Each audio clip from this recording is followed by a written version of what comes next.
छोटी सी गांव की कहानी, चिरैया का सपना। उत्तर प्रदेश के एक छोटे से गांव चिरैया में मिट्टी के घर, कच्ची सड़कें और चारों ओर हरियाली फैली हुई थी। यहाँ के लोग साधारण थे, लेकिन दिल से बहुत बड़े। इस गांव की सबसे खास बात थी यहाँ के बच्चे जो सपनों से भरे हुए थे। उन्हीं में एक थी गुड़िया। गुड़िया 10 साल की एक चंचल लड़की थी जो हर सुबह अपनी माँ के साथ खेतों में काम पर जाती और दोपहर में स्कूल। उसके पिता मजदूरी करते थे और माँ खेतों में। परिवार गरीब था, लेकिन गुड़िया के पास था एक बड़ा सपना, शिक्षिका बनना। वह कहती, मैं मास्टर नहीं बनूंगी, सबको पढ़ाऊंगी। गांव का स्कूल बस 3 कमरों का था, एक टूटी हुई छत, कुछ पुरानी कुर्सियां और एक ही अध्यापक, रामलाल सर। मगर सर का पढ़ाने का तरीका अनोखा था। वह बच्चों को किताबों से ज्यादा जिंदगी के पाठ पढ़ाते।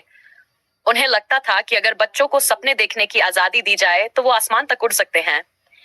गुड़िया सबसे होशियार थी, लेकिन एक परेशानी थी। उसके घर में पढ़ाई का माहौल नहीं था। शाम को बिजली नहीं आती, किताबें कम थी और काम बहुत। एक रात जब वह दिए की रोशनी में पढ़ रही थी, उसकी माँ ने कहा, गुड़िया अब बहुत पढ़ लिया, सो जा, सुबह खेत जाना है। गुड़िया की आंखों में आंसू आ गए। वह बोली, माँ मैं पढ़ना न चाहती हूँ ताकि एक दिन हम सबकी जिंदगी बदल सकें। मैं टीचर बनकर पूरे गांव को पढ़ाऊंगी।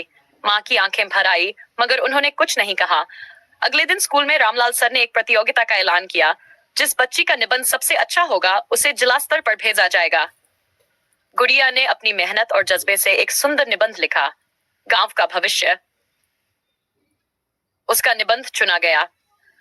जिला मुख्यालय जाना गांव के लिए बड़ी बात थी। गांव वालों ने पहली बार किसी बच्ची को ऐसे मंच पर जाते देखा।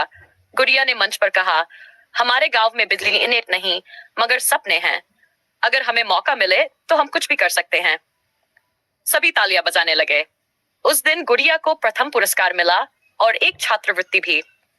अब वह शहर के एक अच्छे स्कूल में पढ़ने जा सकती थी। गुड़िया ने गांव छोड़ा, लेकिन गांव को नहीं भूली। सालों बाद जब वह शिक्षिका बनी तो पहली नियुक्ति के लिए उसने खुद चिरैया गांव को चुना। अब वही गुड़िया बच्चों को पढ़ाती जो कभी रामलाल सर से सीखी बातें दोहराती। रामलाल सर अब रिटायर हो चुके थे। जब गुड़िया ने उनके पैर छुए तो उन्होंने कहा, आज मेरा सपना पूरा हुआ। गुड़िया अब गांव की मशहूर गुड़िया मैडम बन चुकी थी। उसने स्कूल में लाइब्रेरी बनवाई, कंप्यूटर लाए और हर बच्चे को कहा, सपना देखने से मत डरना, चिरैया की उड़ान अब कोई नहीं रोक सकता। सीख, गांव छोटे हो सकते हैं, मगर वहां के सपने बड़े होते हैं। सुविधाएं कम हो तो भी अगर जज्बा हो, मेहनत हो और किसी एक को भी विश्वास हो तो बदलाव आ ही जाता है।